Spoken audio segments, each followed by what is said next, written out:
Hello everyone, welcome to my YouTube channel exam study zone. Porter's 5 forces क्या होते हैं, इनका यूज़ क्यों किया जाता है, ये पार्ट 1 में मैं डिस्कस कर चुकी हूँ। अगर आपने वीडियो नहीं देखी है तो इस वीडियो के डिस्क्रिप्शन बॉक्स में आपको लिंक मिल जाएगी, आप वहाँ से जाके डायरेक्टली देख सकते हैं।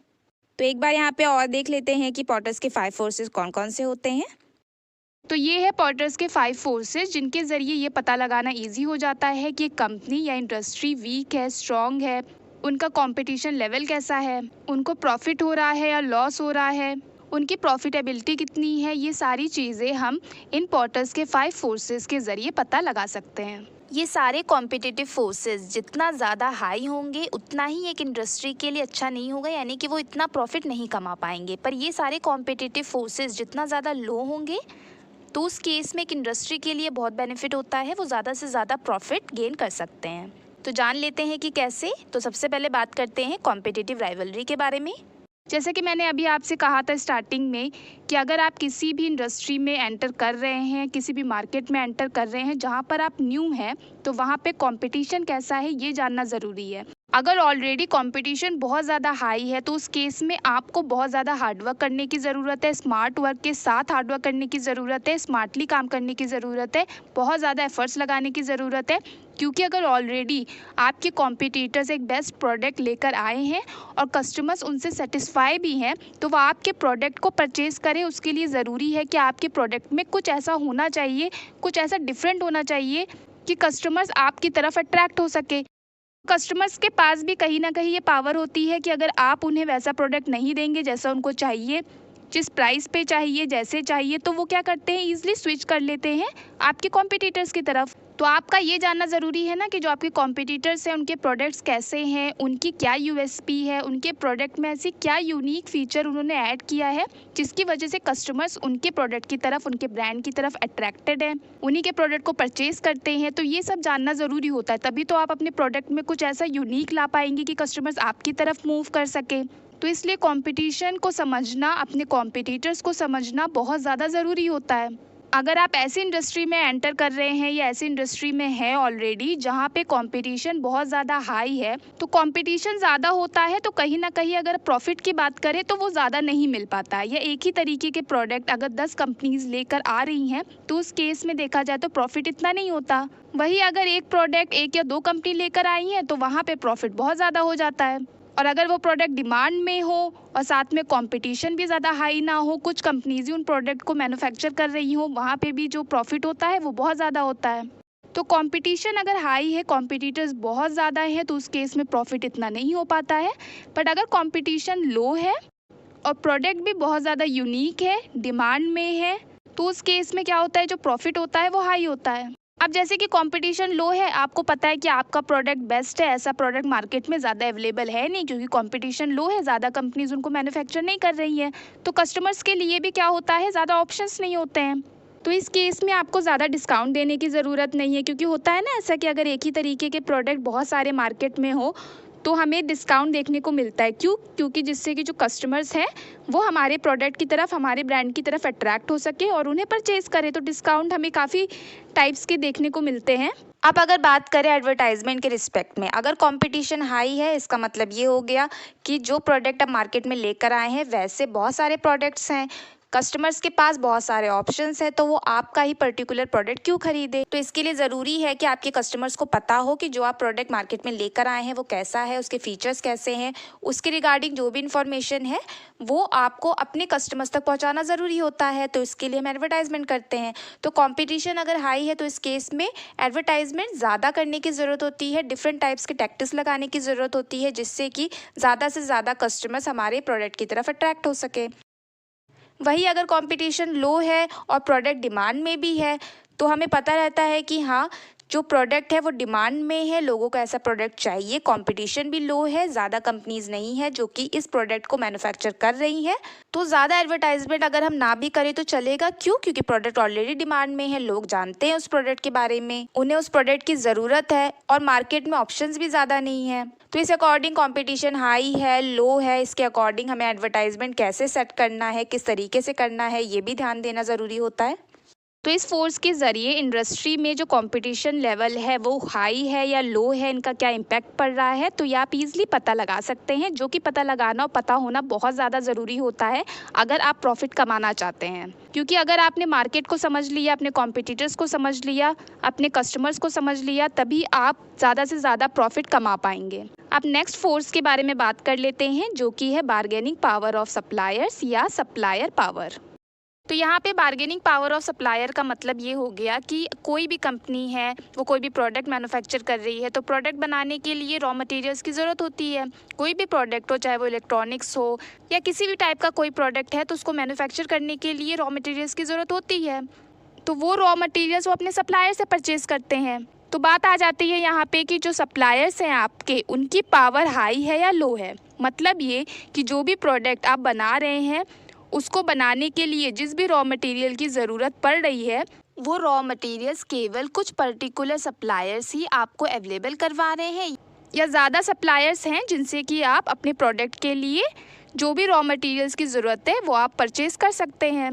बट अगर आपका प्रोडक्ट रेयर है या आपका प्रोडक्ट कुछ यूनिक है, उसमें जो भी आप रॉ मटेरियल्स यूज़ कर रहे हैं, जो भी आपने पार्ट अटैच किए हुए हैं, वो बहुत यूनिक है, जो कि मार्केट में कुछ ही सप्लायर्स हैं जिनके पास ऐसा एक कह सकते हैं कि रॉ मटेरियल है, इसलिए आप यहीं से परचेज़ करते हैं। जो भी आपके प्रोडक्ट है उनसे रिलेटेड जो भी रॉ मटेरियल की आपको ज़रूरत है, तो कुछ ही ऐसे सप्लायर्स हैं जहां से आप परचेज़ कर सकते हैं। तो उस केस में क्या होता है कि जो सप्लायर्स हैं, सप्लायर्स को भी पता होता है कि कंपनीज़ को पता है कि उन्हें जिस तरीके की रॉ मटेरियल्स या पार्ट्स की ज़रूरत है वो हम ही मैन्युफैक्चर कर रहे हैं, वो हम ही से परचेज़ कर सकते हैं।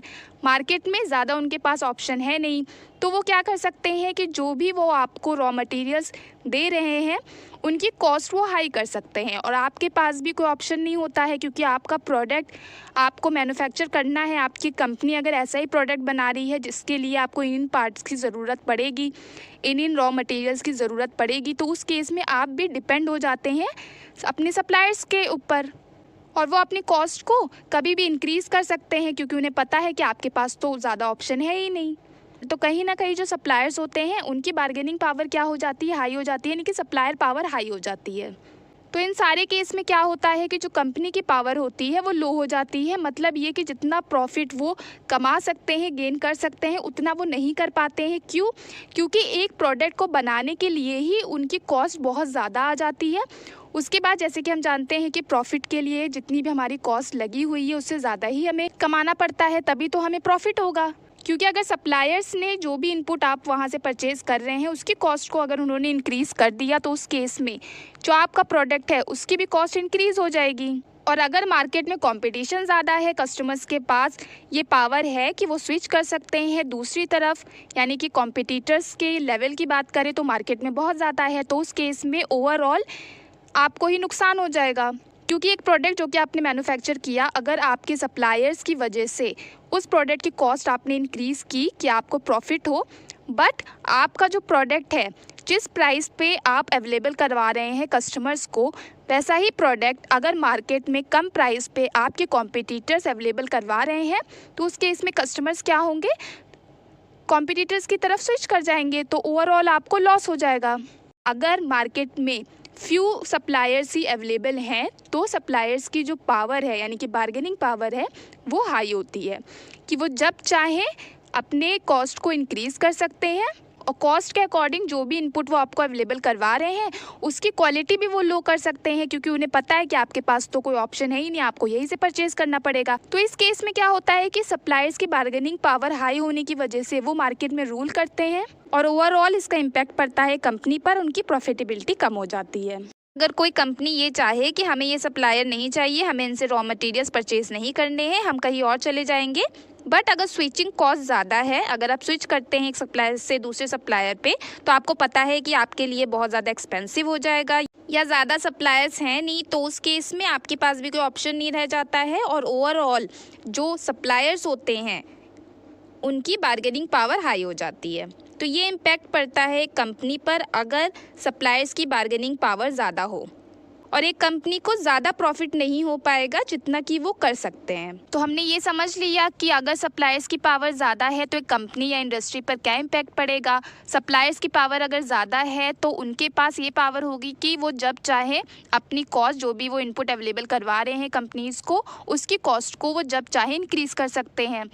अगर सप्लायर्स की पावर लो हो तो उस केस में क्या होगा, उस केस में कंपनीज़ पे क्या इम्पैक्ट पड़ेगा, सप्लायर्स पे क्या इम्पैक्ट पड़ेगा, तो ये जान लेते हैं।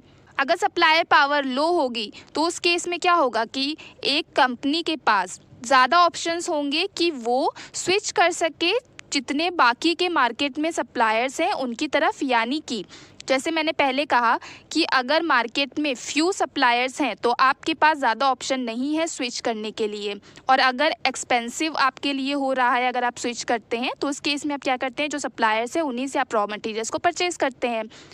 बट वही मार्केट में ज़्यादा सप्लायर्स अवेलेबल हैं जो भी आपको इनपुट्स की ज़रूरत है अपने प्रोडक्ट को मैन्युफैक्चर करने के लिए उसके रिगार्डिंग, और आप जानते हैं कि जो सप्लायर्स हैं वो इसके लिए बहुत सारे हैं और हमें बहुत सारे मिल जाएंगे, तो हमें किसी एक के ऊपर डिपेंडेंट होने की ज़रूरत नहीं है। स्विचिंग कॉस्ट भी लो है ज़्यादा। अगर हम एक तरफ से दूसरी तरफ सप्लायर्स की तरफ स्विच करते भी हैं तो हमें जो कॉस्ट लगेगी वो ज़्यादा नहीं होगी, बस माइनर डिफरेंस होगा, शायद वो कम भी हो सकता है, या अगर ज़्यादा होगा तो माइनर डिफरेंस होगा, ज़्यादा नहीं होगा। इस केस में क्या होता है कि एक कंपनी को तो प्रॉफिट होगा, वो प्रॉफिट कमा सकती है क्योंकि उन्हें पता है कि एक प्रोडक्ट को मैन्युफैक्चर करने के लिए उनकी ज़्यादा कॉस्ट नहीं आई है, तो उस अकॉर्डिंग वो अपने प्राइस को अच्छे से सेट कर सकते हैं, इस तरीके से सेट कर सकते हैं कि उन्हें ज़्यादा से ज़्यादा प्रॉफिट हो और साथ में कस्टमर्स को भी ये ना लगे कि उन्हें कोई नुकसान हो रहा है या वो ज़्यादा पे कर रहे हैं एक पर्टिकुलर प्रोडक्ट के लिए। तो ओवरऑल एक कंपनी को भी प्रॉफिट हो, वो भी सेटिस्फाई हो, और जो कस्टमर्स हैं वो भी सेटिस्फाई हैं, उन्हें भी ना लगे कि वो ज़्यादा पे कर रहे हैं।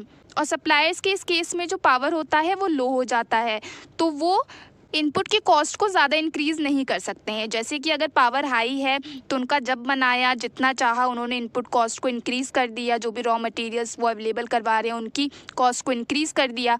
बट अगर सप्लायर की पावर लो है तो उस केस में वो ये चीज़ें ईज़िली नहीं कर पाएंगे क्योंकि उन्हें पता है कि ऐसे रॉ मटेरियल्स और भी सप्लायर्स हैं मार्केट में जो कि मैन्युफैक्चर करते हैं, जो कि अवेलेबल करवा सकते हैं कंपनीज़ को। तो अगर हमने ऐसा कुछ किया तो वो स्विच कर जाएंगे दूसरे सप्लायर्स की तरफ, तो वो ज़्यादा नहीं करते। हाँ, अगर क्वालिटी वाइज बहुत अच्छा है, अगर उनके पास एक वैलिड रीज़न है कि हाँ जो हम दे रहे हैं वो क्वालिटी आपको दूसरे सप्लायर्स नहीं दे पाएंगे, तो उस केस में वो बात अलग है। पर अननेसेसरी रूल करने के लिए कि हाँ हम ही हैं और तो कोई है ही नहीं मार्केट में, हम ही दे सकते हैं, उस केस में अगर वो ऐसा कुछ करते हैं तो बात अलग हो जाती है। तो सप्लायर पावर कब हाई होती है, कब लो होती है, इनका इम्पैक्ट क्या पड़ता है एक सप्लायर पर, एक कंपनी पर, एक इंडस्ट्री पर, इतना तो आपको समझ में आ ही गया होगा। बाकी के फोर्सेस को मैं अपनी नेक्स्ट वीडियो में बात करूंगी डिटेल में। तो अगर आपको ये वीडियो पसंद आई हो तो इस वीडियो को लाइक करना मत भूलिएगा। Thanks for watching friends and have a good day.